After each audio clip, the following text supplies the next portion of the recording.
Hello friends, welcome to my channel. দেশ এবং দেশের বাইরে থেকে যারা আজকে আমার ভিডিওটি কন্টিনিউ করেছেন প্রত্যেককেই gardener TRIPS with Kamal YouTube চ্যানেলে স্বাগতম। ঝমঝমিয়ে বর্ষায় ছাদ বাগানে সমস্ত গাছের কিন্তু আকস্মিক চেহারা পাল্টে গেছে। এই সময় ছাদ বাগানে গাছের অল্প পরিচর্যার মাধ্যমে কিন্তু আপনি প্রচুর পরিমাণ গাছ বৃদ্ধি করতে পারেন। আর ঠিক এমন একটি অবস্থায়, অর্থাৎ এই জুলাই মাসের একদম প্রথম দিকে আপনার ছাদ বাগানে ডালিম বা আনার গাছের পরিচর্যা।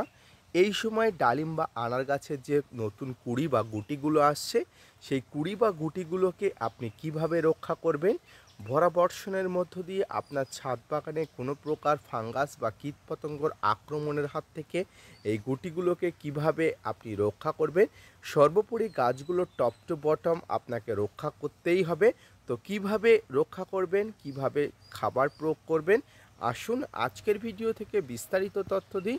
না স্কিপ করে কন্টিনিউ করুন।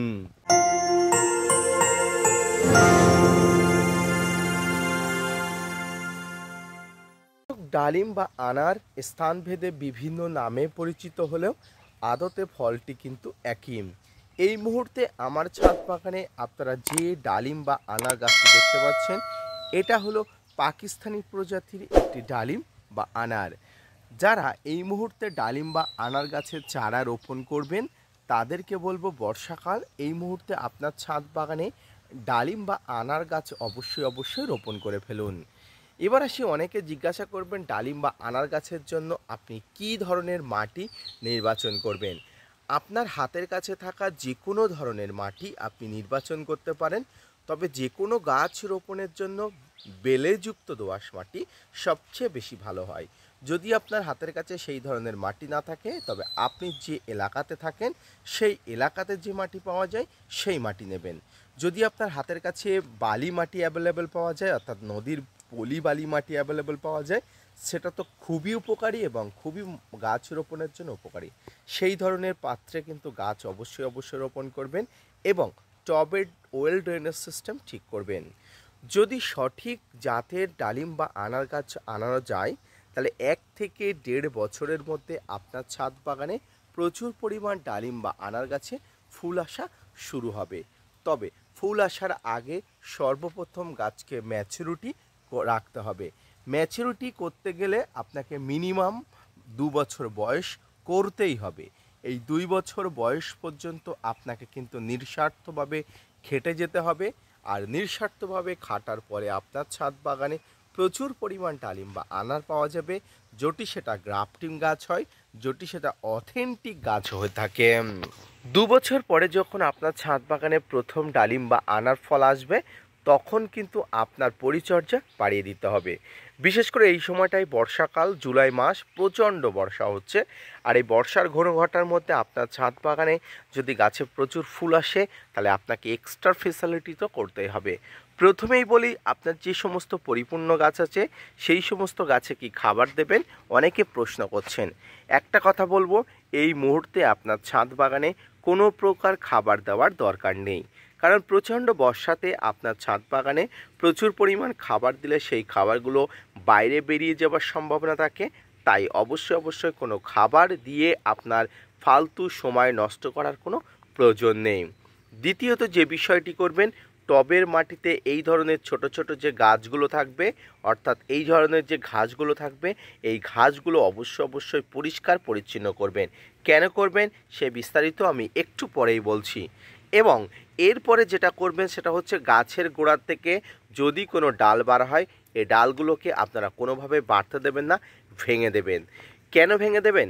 এই ডালগুলো আপনি যত গোড়াটা পরিষ্কার রাখবেন, গুঁড়িটা পরিষ্কার রাখবেন, গাছ তত কিন্তু ভালো হবে, ঝাঁকড়া হবে। এবং টবের মাটিতে কোনো প্রকার অন্য লতা পাতা না হতে দেওয়ার কারণ, মাটিতে যে পরিমাণ খাবার আছে সেই পরিমাণ খাবার যাতে গাছ শুধুমাত্র পায়, অন্য কোনো যেন লতা পাতা বা দুর্বা ঘাস যাতে এর ভাগ না বসাতে পারে, এর জন্য কিন্তু এটা করতে হবে। তবে যারা বলছেন যে খাবার আপনি দেবেনই, তারা এই সময় বলবো নিম খোল, সর্ষের খোল, বাদাম খোল, হাড় গুঁড়ো, শিংকুচি একত্রে মিশিয়ে যে খাবারটি ছাদ বাগানের জন্য তৈরি করা হয় সেই খাবারটি দেবেন। তবে প্রসেস একটু আলাদা করে দেবেন। মাটি কিছুটা তুলে নিয়ে সেই মাটির নিচে খাবারটি চাপা দিয়ে দেবেন। এবার বলি গাছে ডালিম বা আনার যখন আসে তখন আপনাকে যে পরিচর্যা করতে হয় তার মধ্যে প্রথম পরিচর্যা হলো ফলগুলো যাতে ড্রপ না হয়ে যায়, ফলগুলো যাতে ঝরে না পড়ে, তার সেই পরিচর্যা। এই ফল ঝরে পড়ার অনেক কারণ থাকে, জল কম বেশি, সূর্যের অধিক তাপমাত্রা, মাইক্রোনিউট্রিয়েন্টের অভাব। তবে সব কিছু আপনাকে মেনটেন করতে হবে। প্রথমত বর্ষাকাল, জলের কম বেশি হবেই, তাই কিন্তু আপনাকে অবশ্যই গাছে যে গাছগুলো ফুল আসছে সেই গাছের গোড়াতে যাতে কোনোভাবে জল না জমতে পারে, টবের ওয়েল ড্রেনেজ সিস্টেম ঠিক থাকে, সেদিকে লক্ষ্য রাখতে হবে। দ্বিতীয় যে বিষয়টি সেটা করতে হবে ফাঙ্গাসের আক্রমণ। এই সময় গাছে প্রচুর পরিমাণ ফাঙ্গাসের আক্রমণ ঘটে, যেটা সরাসরি ফলের উপরে, ফুলের উপরে অ্যাটাক করে।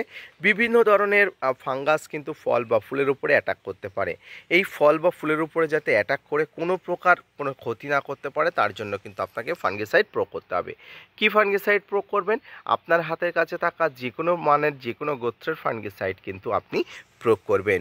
ফাঙ্গিসাইডের মধ্যে সাপ, ম্যানসার, Bavistin, Ridomil Gold, Blitox, blue copper, M45, Amistar top, Antracol, এই ধরনের ফাঙ্গিসাইডগুলো আপনি প্রয়োগ করবেন। পাশাপাশি এই সময় কি কোনো কীটনাশক প্রয়োগ করতে হবে? হ্যাঁ, অবশ্যই হবে। বর্ষাকাল মানে কীটনাশকের প্রয়োগ আবশ্যিক রয়েছে। এই কীটনাশকের মধ্যে ডাইমাটের 30% কম্পোজিশনের কীটনাশক, ইমিডাক্লোপিড গ্রুপের কীটনাশক, সাইপারমেথ্রিন গ্রুপের কীটনাশক অবশ্যই আপনার হাতের কাছে রাখতে হবে। প্রতি 7 থেকে 10 দিন অন্তর বর্ষা থামলে কিন্তু আপনাকে অবশ্যই দিতে হবে। যে সমস্ত ডালিম বা আনার গাছে প্রচুর পরিমাণ ফুল আসা শুরু হয়েছে সেই সমস্ত গাছে আপনারা অবশ্যই একটা ভালো মানের পিজিআর স্প্রে করবেন।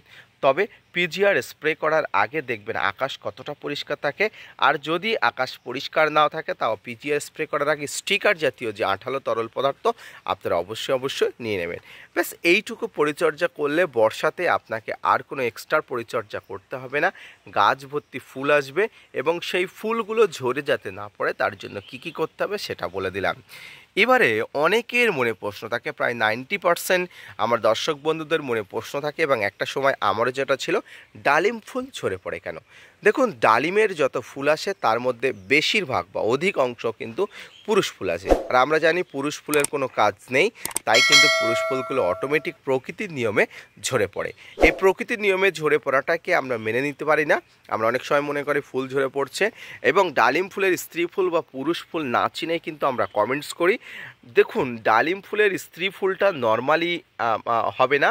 ডালিম ফুলের স্ত্রী ফুলটা দেখবেন পিছনের দিকে ঘটের মতো একটা মোটা একটা টাইপ থাকবে, কিন্তু পুরুষ ফুলটা নর্মালি হয়ে থাকে।